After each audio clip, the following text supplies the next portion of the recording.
எல்லாரும் நல்லா இருக்கீங்களா? இன்றைக்கி காலை உணவு சோள தோசை போட்டிருக்கேன். அந்த தோசைக்கு நான் அடுத்து சொல்கிறேன். அதுக்கு முன்னாடி நாங்கள் வந்து கூமாப்பட்டி எங்கள் ஊர். கூமாப்பட்டிங்கிறது வந்து விருதுநகர் மாவட்டத்தில் வத்திராயிருப்புக்கு பக்கத்தில் உள்ள ஊர் பார்த்துக்கோங்க. இந்த அங்கே வந்து எங்கள் ரிலேஷன் ஒருத்தங்க இந்த மாவு தயார் பண்ணுறாங்க. அவங்கக்கிட்ட இந்த சத்து மாவு நான் வாங்கியிருக்கிறேன். இந்த சத்து மாவுக்குள்ள அந்த நம்பர் நான் காட்டுறேன் பாருங்களேன். இந்த சத்து மாவு அவங்க 27 வகை ஜாமான்கள் போட்டிருக்கிறாங்க.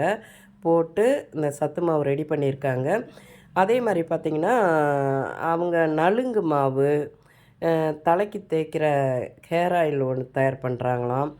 பருப்பு முருங்கைக்கீரை பொடி இந்த மாதிரிலாம் தயார் பண்ணுறாங்க. நீங்கள் இந்த நம்பர் ஸ்க்ரீனில் வர இந்த நம்பருக்கு அவங்களுக்கு ஃபோன் பண்ணிங்கன்னா அவங்க ஆர்டர் போடுவாங்க, உங்களுக்கு அனுப்பி விடுவாங்க.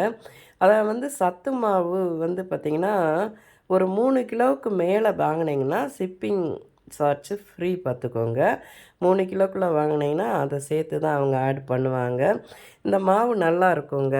ஏன்னா நம்ம வந்து ஒரு பூஸ்ட்டோ ஹார்லிக்ஸோ ஏதோ குடிக்கிறதுக்கு இந்த சத்து மாவில் நம்ம நிறையா வகைகள் பண்ணலாம். என்னென்ன பண்ணலாம் அப்படின்னா, கொழக்கட்டை பண்ணலாம். சத்து மாவையே நம்ம கூழ் மாதிரி காய்ச்சி அதில் மோர் கலந்து குடிக்கலாம்.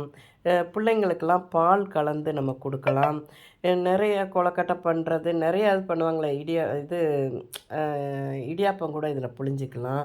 நம்ம மில்க் ஷேக் பண்ணுறப்ப அதுக்கு நம்ம யூஸ் பண்ணிக்கலாம். கேக்கு பண்ணலாம்.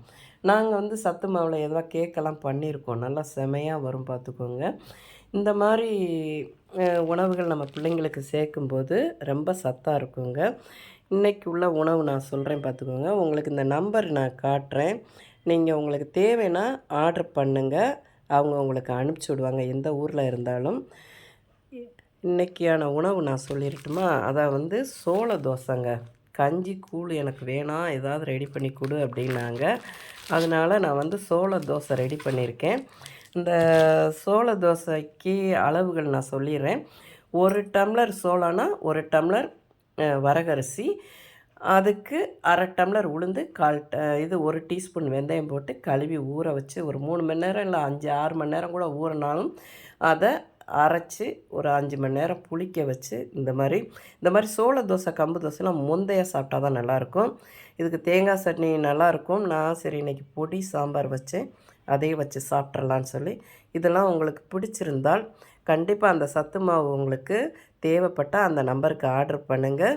இந்த சோள தோசைலாம் உங்களுக்கு பிடிச்சிருந்தா எனக்கு ஆதரவு கொடுங்க. ஓம் சாய்ராம்.